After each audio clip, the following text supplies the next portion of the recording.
What's up, YouTube? It's your boy AP. I'm going to start off this video with some stream highlights of my divine drops for the first 2 hours of the new loot buff patch. And then we're going to get into my thoughts on the buffs. I'm going to share my Atlas tree, and it's going to be a pretty quick video. I'll boot up the stream and we'll keep grinding because the game has gotten quite a bit more rewarding and I'm excited to blast. This is the only way to get that. Ooh, our first divine. What? How many maps were we in? Is this 3? Are we 3 maps in? Or 4? This might be 4. I lost count. But shit. Yeah. Yeah, blue's current. There we go. Got it. Number 2. From the blue. From the blue, dude. So we're 2 for we like 7 maps, 6 maps. I don't know. Ooh, our third divine. That dropped. I think that was a rare monster. So every divine drops from something different. Boss is kind of scary. Thought maybe last time I just had tough mods, but this is scary again.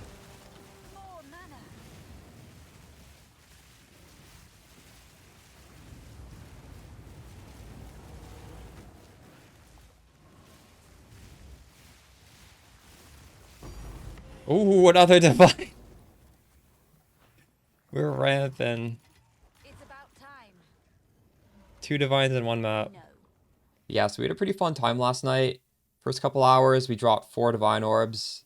Some maps dropped upwards of 30 exalted orbs, although I'd say on average, if I were to guess, maybe 10 to 12 exalt per map.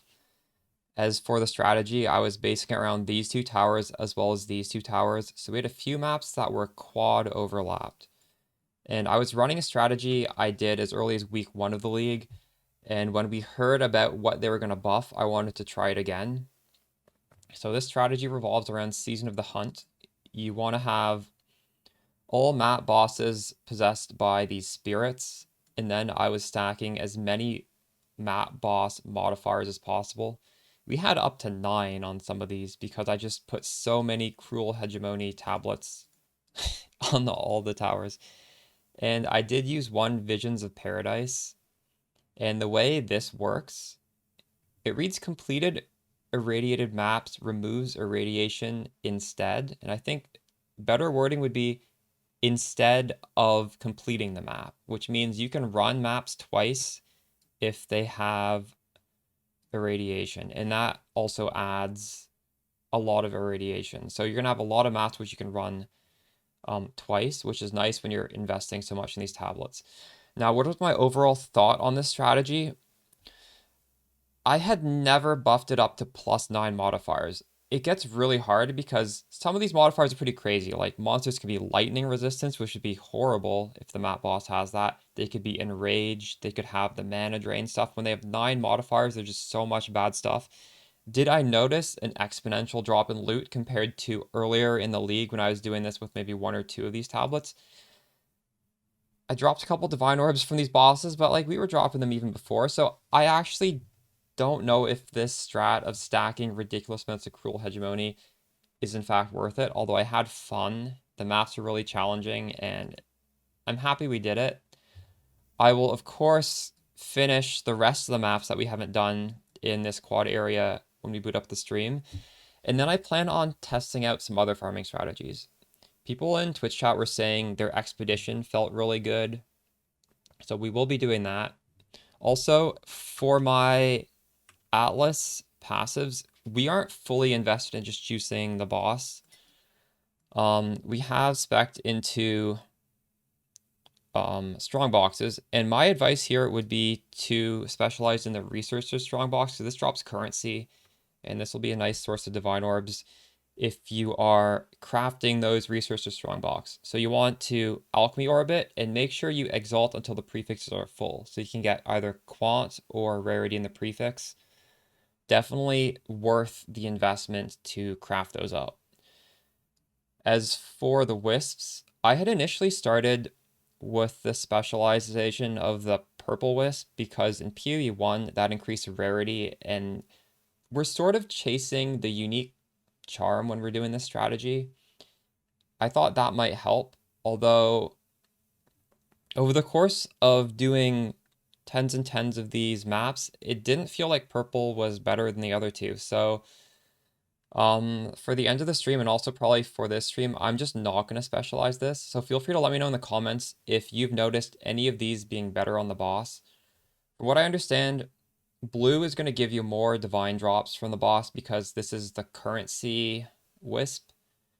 Yellow is quant, and I believe this is rarity.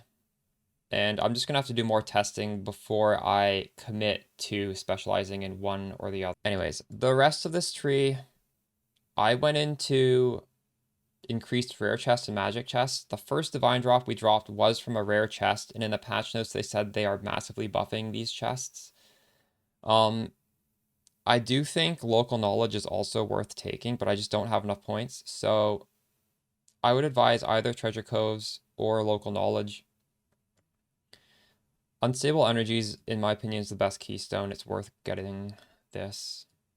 And I am losing a little bit of, well, it's just mostly these 2 points. So yeah, I guess like if I do decide I want to spec into one of these specifically, I might take off the treasure coves. That's probably the easiest thing to remove.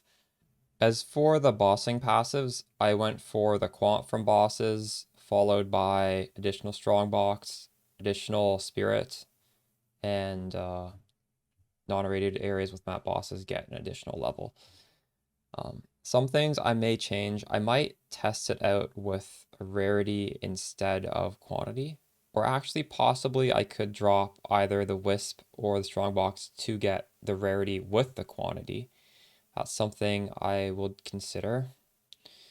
I'm not using the 30% chance for corruption because some of the corruptions are actually bad. There'll be like a negative amount of rarity, and that's just a little inconsistent. So that's why we opted to grab both of these. I think this is the ideal setup for Delirium. And really, the stuff I'm doing doesn't involve ritual or breach, but you can see how I would do them if I were doing them. And actually, I don't even have all the expedition points. So if we do expedition today, I'm going to have to get some more points for that. One thing to note for expedition, I do believe this chest works for expeditions because expedition spawns a bunch of chests. I could be wrong, but that's something I'll have to look into. Anyways, that's a quick update. Patch feels great. Divine orbs, we're going for 130 pre-patch, and exalted orbs are dropping so much. I sold all of them before I went to bed. I sold them for around 130, and as you can see, now 12 hours from when I sold them, divine orbs have shot up in value up to 180. So they went up 50 exalted orbs. I am not surprised by that at all. I don't feel like I want to be holding on to exalted orbs because there's really limited amounts of use cases for exalted orbs. You can craft your maps, you can craft your strong boxes. If I'm dropping truly like 10 to 30 per map, there's just not enough ways to spend them. So that's my insights on the economy. I'll catch y'all live on Twitch. All right.